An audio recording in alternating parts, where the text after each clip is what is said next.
네, 이재명 더불어민주당 대표의 이 극단적 친일 국방 이 발언을 둘러싼 정치권 공방이 연일 뜨겁습니다.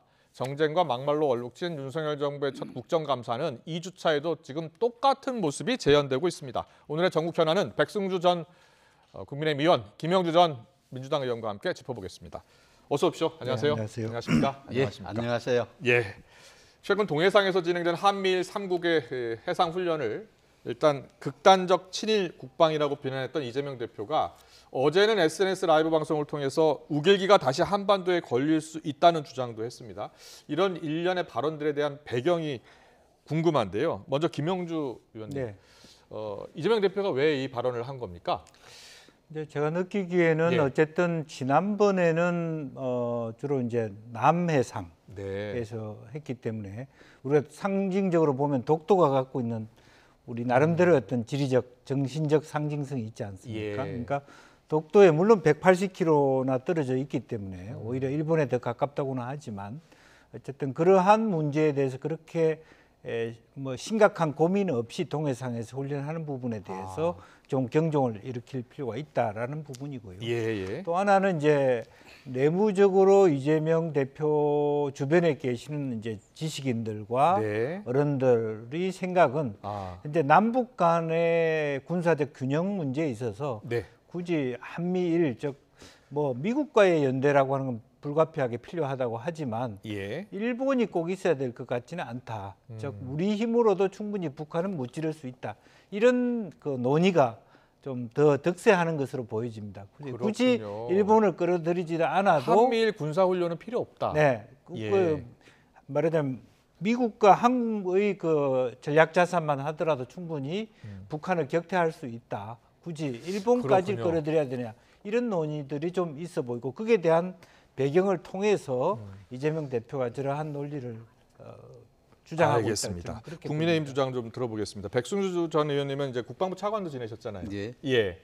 그 한미일 훈련이 이번이 처음은 아니죠. 그렇습니다. 예. 한미일 훈련은 처음 시작된 것은 1999년 김대중 대통령 때 그 한일 간의 훈련이 있었어요. 해상에서 구조 활동을 위한 훈련이 있었고, 해상 구조 활동. 또 북한이 미사일을 굉장히 자주 또 발사하던 시기에 예. 또 미사일을 탐지하고 대비하는 훈련도 있었고요. 2017년에 있었고요. 그 이후에 또 문재인 대통령 시절에 그 북한의 잠수함 활동과 관련한 대잠 훈련을 했습니다. 그래서 제가 이번에 예. 이재명 대표가 친일 국방 이 말 처음 듣습니다. 친일 국방 또 예.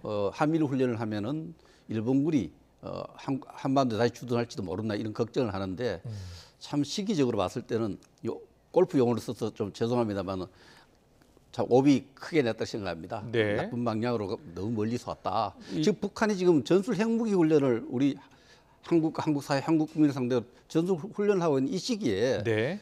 그 북한 지도자 비슷한 발언을 하는 것은 북한에게 너무나 나쁜 신호를 보내주는 거다. 잘못된 이재명 발언이다 대표는 생각합니다. 왜 하필 독도 근처에서 한미일 군사 훈련을 해야 했나 이런 주장이더라고요. 군사적으로요. 그 하와이 인근에서 예. 한국, 일본, 미국이 훈련하거든요. 네. 대잠 훈련하는데 그럼 하와이 점령하기 훈련입니까? 독도 인근에서 훈련한다 해서 일본이 독도를 점령하기 훈련이다. 이런 인식을 주는 것은 그건 잘못된 인식이고 네. 틀린 주장입니다. 독도에서 일본과 미국만 훈련하면 어떻게 하겠어요? 우리는 더 불안할 거 아닙니까? 예. 같이 훈련하는 게 좋죠. 그러나 이런 뭐 여러 가지 일본에 대한 우리 국민 정서를 고려해서 정치 세력을 얻으려고 하는데 안보와 관련해서 대단히 잘못된 발언이다 생각을 합니다. 네, 민주당은 오늘 긴급 안보 대책 회의를 열었습니다. 여기서 정부의 한미일 합동 훈련에 대한 비판을 계속 이어갔는데요.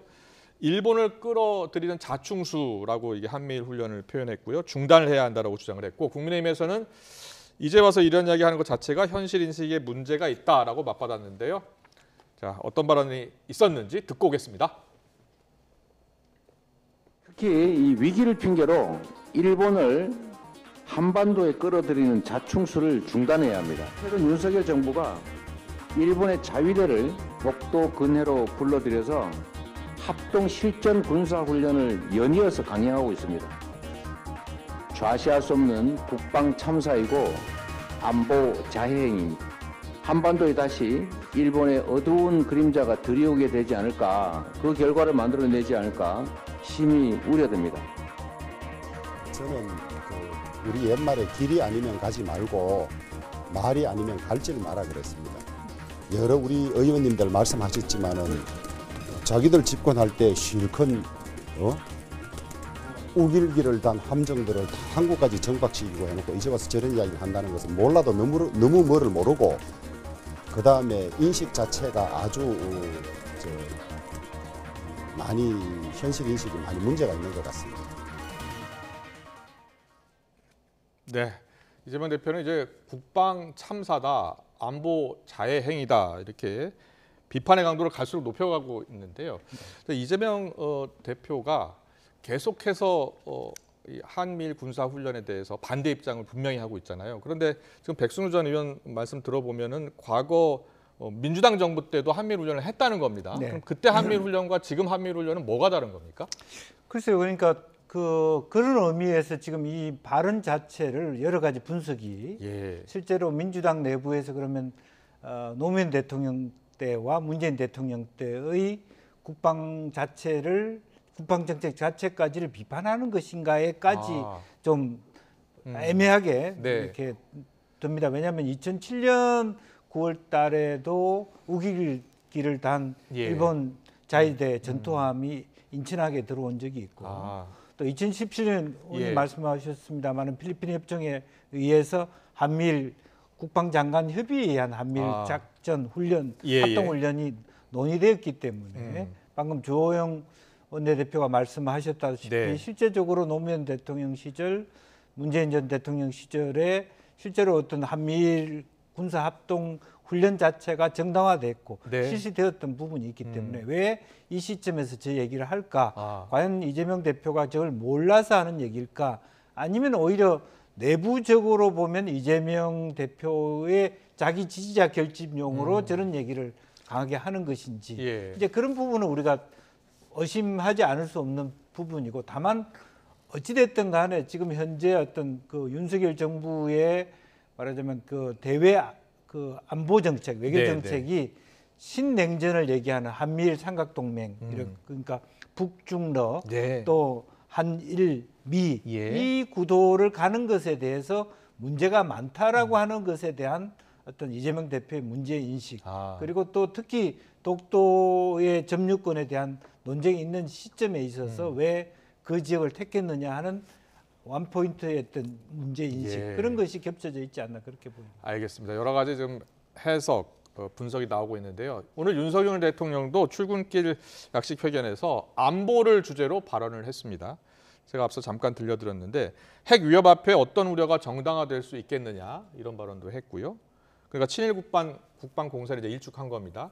그러면서 나온 이야기가 전술핵 재배치 주장에 대해서 어떻게 생각하느냐고 물었더니 우리나라와 미국 조야의 여러 의견을 잘 경청하고 있다라고 얘기했어요.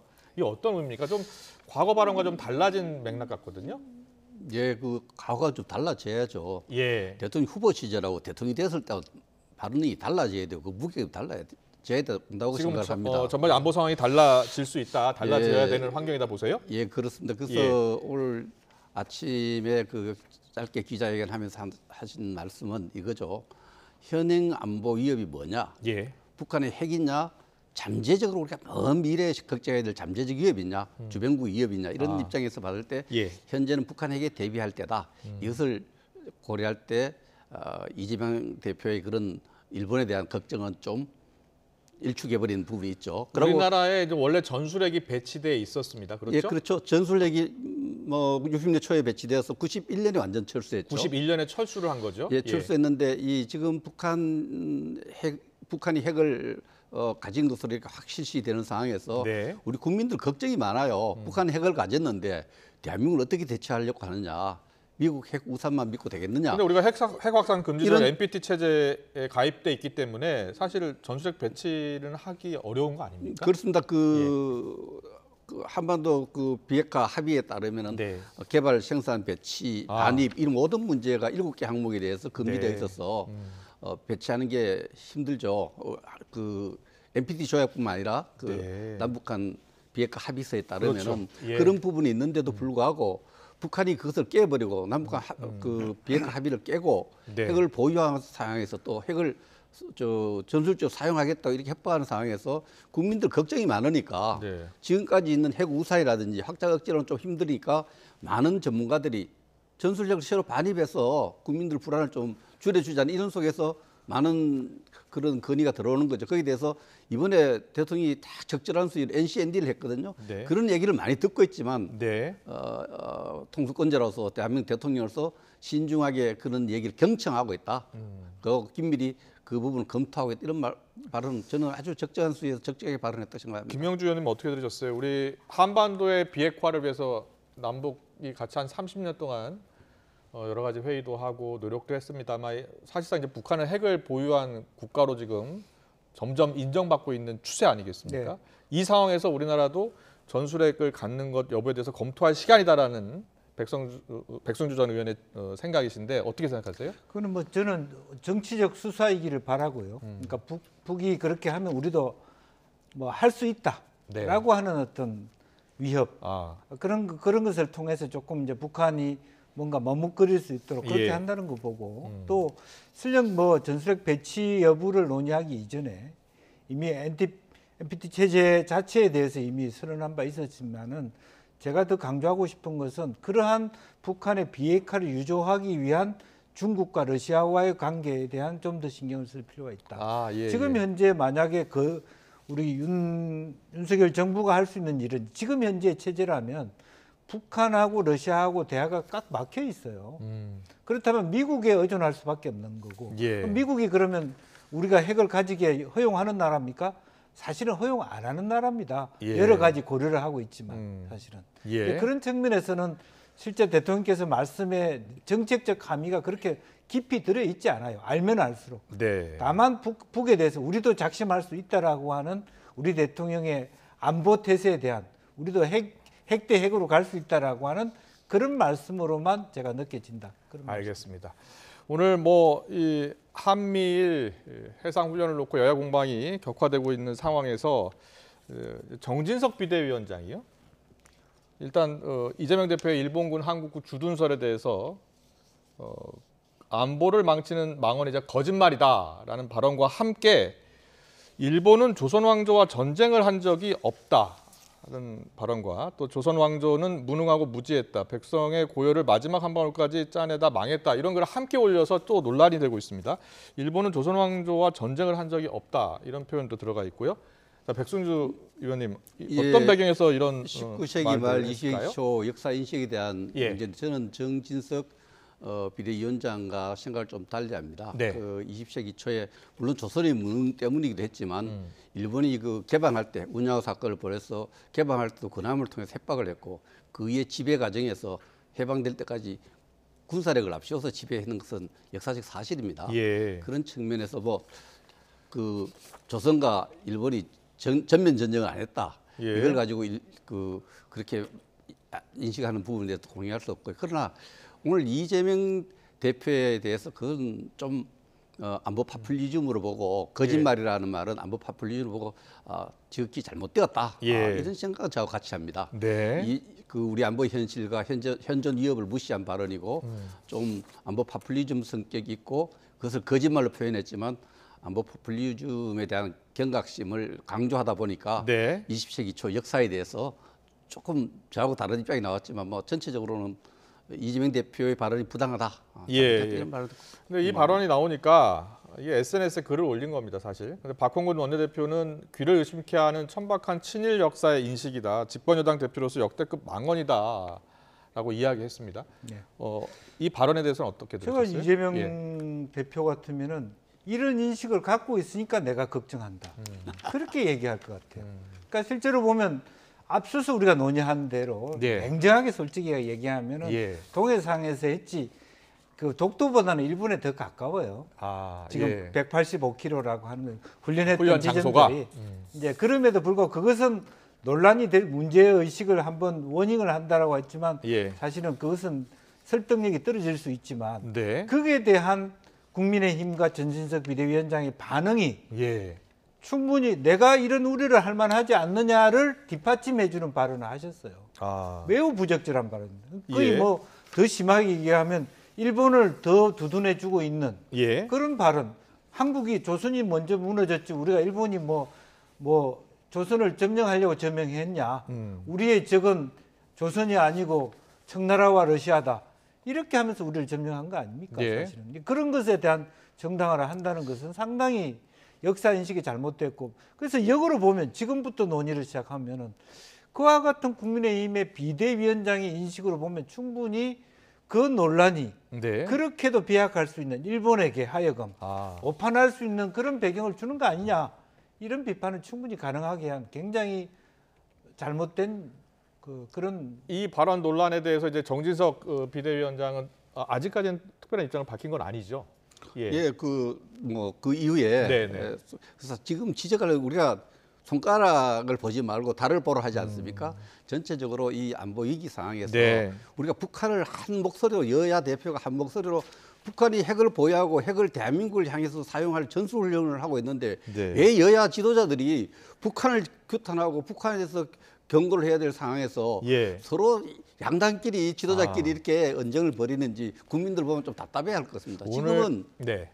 북한 지도자를 비난할 때입니다. 지금 북한 지도자를 비난할 때이다 이런 말씀 해주셨는데 오늘 성일종 정책위의장이 이재명 대표와 민주당은 왜 김정은에 대한 경고나 비판을 한마디도 하지 않느냐 이런 지적을 했어요.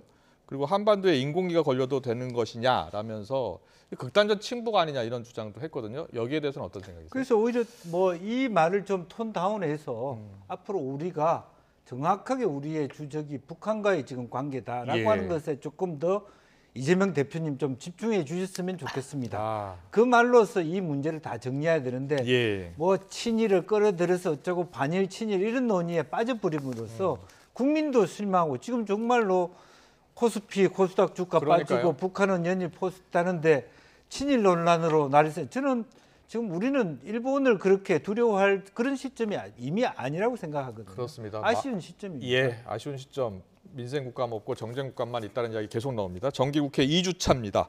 여야가 감사원 국정감사를 두고 지금 청약에 대립을 하고 있습니다. 여야가 이제 신경전을 벌이면서 오늘 이제 시작한 지 뭐 10분도 안 돼서 중지 정회되기도 했고요. 자, 어떤 일이 있었는지 영상으로 만나보고 오겠습니다. 업무보고 이전에 원활한 진행을 위해서 거듭 요청드립니다. 드릴 말씀이 있으니까 의사진행 말씀 시간을 주십시오. 업무보고 하고 나서 의사진행 발언하고 하는 거하고 무슨 차이가 있죠? 차이가 없으면 야당 간사의 의견을 들어주지 못할 이유가 없는 것이죠. 정중한 요청드립니다. 발표 의사진행 못할 수가 없지 않습니까? 그거 하나 못합니까? 그거 하나 얼마나 못하는 게 아니라 못하고. 자, 간사관 협의하십시오. 감사중실에서는 박범계 의원 체면 좀 차리세요. 체면 좀. 뭘 그럴 줄 알아요? 박범계 의원. 더불어민주당 얘기죠? 전임 장관이면 장관답게 체면 좀 차려요. 착하게 살아요. 그래 착하게 도사는 조직을 왜 이렇게 네, 이렇게 하루 종일 싸우는 분위기입니다. 회의는 30분 만에 속개가 되긴 했는데요.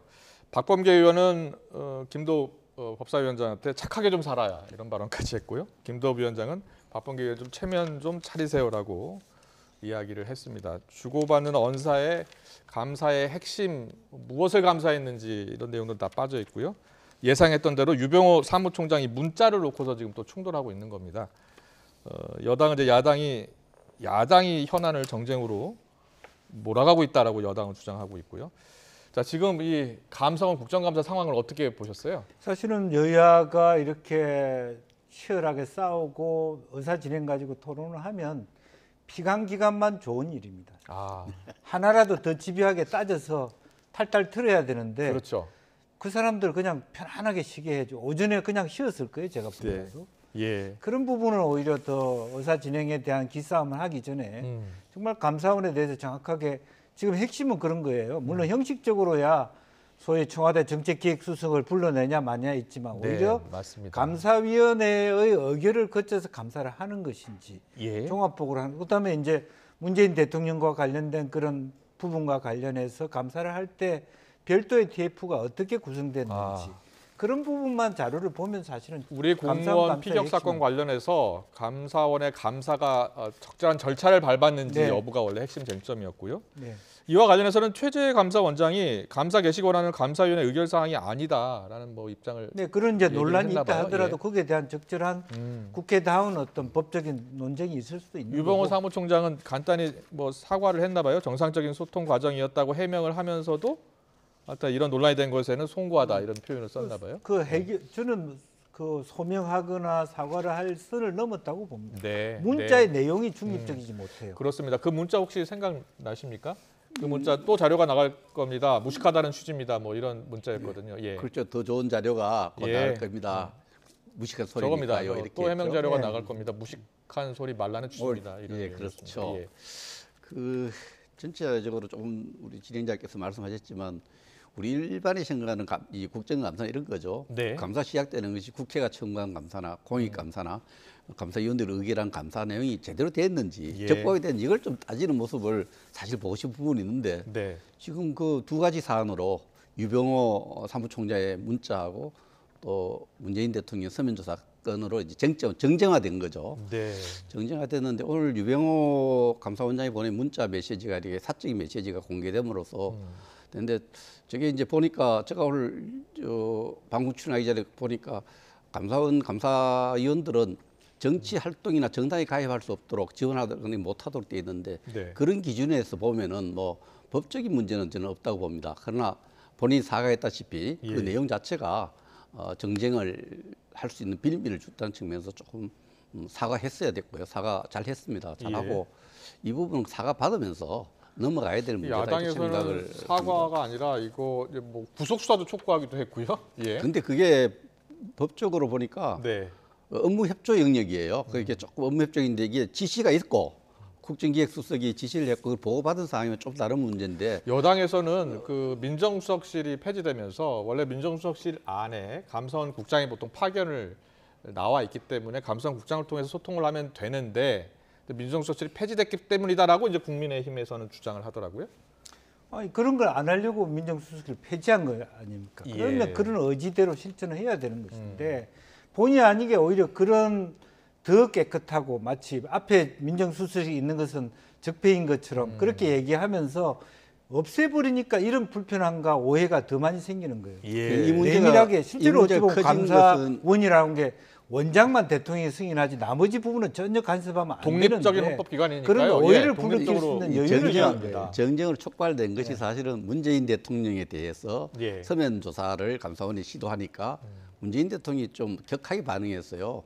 무리한 지시다 이렇게 했는데 그 감사원 법에 따르면 최대한 예우를 갖춰갖고 하는 것이 서면 조사고 앞에 이명박 대통령 경우에도 문재인 대통령께서 그 4대강 감사를 지시하고 난 뒤에 예. 아주 세 차례나 서면 조사를 요청한 적이 있어요.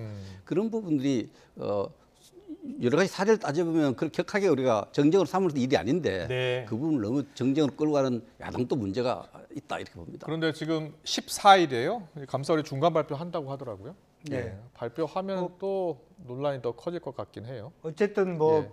서로 발표를 해 가는 과정밖에 없다. 계속 논쟁을 하니까요. 이제 그런 게 필요하고 그 발표에 대해서 또 추가적으로 또 요청 사항이 있겠습니다만은 네. 실제로 문재인 대통령이 좀 거치게 말씀하신 이유는 최소한 대통령에 대한 전직 대통령에 대한 예우라는 것은 서면 질의도 하지 말라는 뜻이 아니라 예. 그러면 국정원장이라든지 외교부 장관이라든지 NSC의 실국장이라든지 이런 조사의 토대로 해서 대통령께 여쭤보는 그렇군요. 예. 그런 부분이 없이 그냥 무턱대고 당신도 한번 당시 국정원장이나 당시 이제 NSC 위원장이나 그 정호영 외교장관 조사 결과적 내용이 없지 않습니까? 안보실장이라든지 다 조사를 마치고 나서 네. 하는 게 예. 절차상 맞는 것인데. 그리고 사실은 예. 이명박 박근혜 민주당- 두 분도 사실은 거절했어요. 예. 서면 조사 거절했습니다. 근데 그 감사를 이미 6월 15일 시작했거든요. 관련 예. 사안에 대해서 예. 조사하다 보면 참고인 조사할 필요가 있을 때 감사원 법에 따르면은 서면 조사를 할 수 있고 실무자를 보내서 현지 조사를 할 수 있다는데 문제는 전직 대통령에 대해 예우 부분이거든요. 네. 제가 예우를 받고 싶어하는 것이 크다는데 제가 볼 때는 그거는 문재인 대통령 스스로 대통령 시절에 당시 박근혜 대통령의 조사를 검사 피해 조사를 당당히 검사 피해 조사 받으라고 카톡에 문자 외칠 다 날려 전 국민이 보는데 예. 본인이 대통령일 때는 전직 대통령에 대해 예우는 고사하고 검사 조사 그러니까 받으라고 제가 해놓고는 안 본인 받는다는 간호 것이 조사를 안 받기는 아니라 말이 돼요. 예. 그 차이가 있다는 거죠. 당시 그러면 문재인 전 대통령이 그 당시 후보 시절이었나요? 당연히 그 감사에 응해야 한다라는 입장을 밝힌 적이 있죠. 네. 예. 그러니까 그런 부분을 나는 안 응한다가 아니라 최소한 아무리 감사원이라 그래 우리가 비판하는 이유가 그러면 일반 그 실국장 과장하고 똑같이 대통령 전직 대통령하고 똑같이 메일 줘가지고 이런 부분에 대해서 조사하겠습니다라고 예. 하는 것이 어떻게 보일까 하는 문제입니다. 알겠습니다. 14일 예고된 중간 발표 이후에 또 여야 공방은 계속될 것 같습니다. 오늘 정치권 이슈는 여기까지 듣겠습니다. 김영주 전 민주당 의원, 백승주 전 국민의힘 의원과 함께했습니다. 잘 들었습니다. 고맙습니다. 감사합니다.